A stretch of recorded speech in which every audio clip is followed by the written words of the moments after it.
essere nazione riconosciuta in Europa a diventare regione periferica che non sa neanche più dove è messa, e nessuno sa che esiste, perché no, è ovvio che nessuno, se non sei tu di esistere, figurati se devono venire a cercare gli altri, cioè se tu devi aspettare che siano gli altri a riconoscerti, se tu non ti riconosci.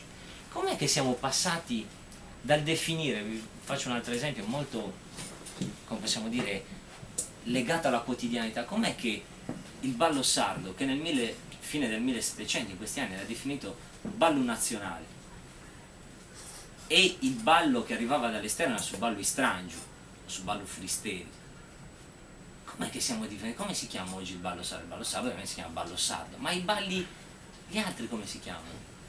Su ballo civile. Ma aspetta un attimo, prima c'era il mio che era nazionale e quello esterno che era straniero, adesso c'è il mio che è sardo e quello esterno è civile, ma non vorrà mica dire che io mi considero barbaro.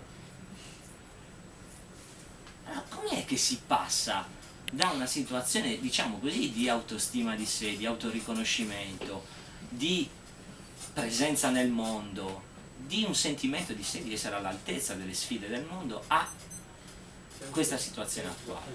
Stai facendo la domanda, ci stiamo facendo la domanda? Perché La domanda è, come possiamo dire, è necessario porsela per scardinare uno degli elementi che io prendo di petto all'inizio del libro, cioè questa idea dell'essere sempre stati dominati, dell'essere sempre stati chiusi, dell'essere sempre stati privi di storia. Cioè noi abbiamo eternizzato una condizione momentanea, cioè molti sardi tendono ad eternizzare una condizione che è puramente passeggera, che se avessero una buona istruzione sarda, se avessero diciamo così, anche un po' di curiosità, vedrebbero che è un momento passeggero. Allora noi proiettiamo un'infelicità presente e una serie di stereotipi sul passato, comprese le nostre percezioni del corpo, di come balliamo, di quelle che sono le nostre tradizioni popolari, di quella che è la nostra identità politica, eccetera.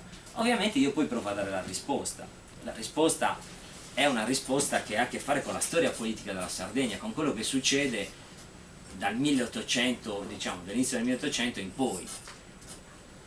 Ovviamente focalizzandomi su un momento decisivo, che è il confronto col sardismo. Perché il confronto col sardismo? Perché il sardismo, diciamo così, nel modo in cui è stato vissuto negli ultimi 50-60 anni, seppur ovviamente con dibattiti, diciamo, conflitti, tensioni, eccetera, però è diventato nella percezione dei sardi la cosa più sarda che ci potesse essere a livello politico. Cioè quando uno deve dire che ci tiene alla Sardegna dice che è sardista.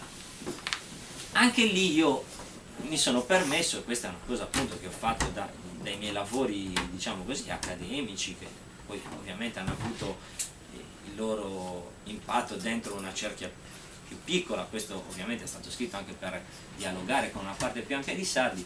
Ho fatto un lavoro anche lì di decostruzione, anche perché sono nato in una famiglia sardista e ovviamente il problema me lo sono posto per primo, cioè me lo sono posto nel momento in cui mio babbo, dentro il Partito Sardo d'Azione, indipendentista o definendosi indipendentista, poi mi faceva leggere e mi dava, come possiamo dire, come input per formare la mia consapevolezza dei testi che a me mi mettevano in una crisi schizofrenica, bipolare.